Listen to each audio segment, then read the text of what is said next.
একজনকে পুলিশ ধরে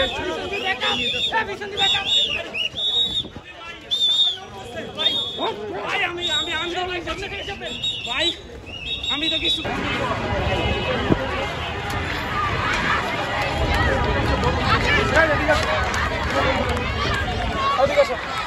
ধাল্লাটি রাখো বিচার না সুপারিশ করতো না ঝামেলা দাঁড়াচ্ছে এই ঢাল্লাটি দাও এই আরো আসো পুলিশ অ্যারেস্ট করো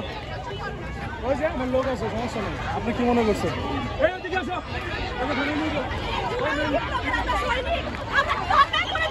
আমাদের কাছ থেকে চাকরি কেড়ে নেওয়া হয়েছে আমরা কি অন্যায় করেছি আমরা চাই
সন্তান আছে তাদের অধিকারকে নিয়ে কে কথা বলবে না না না না আমি মুক্তিযোদ্ধা হয়ে আমি এই আন্দোলনের একজন সুপারিশপ্রাপ্ত শিক্ষক আমার কি রাইট এখানে আসার আছে কিনা আপনি বলেন আমি সুপারিশপ্রাপ্ত শিক্ষক না আমি শোনেন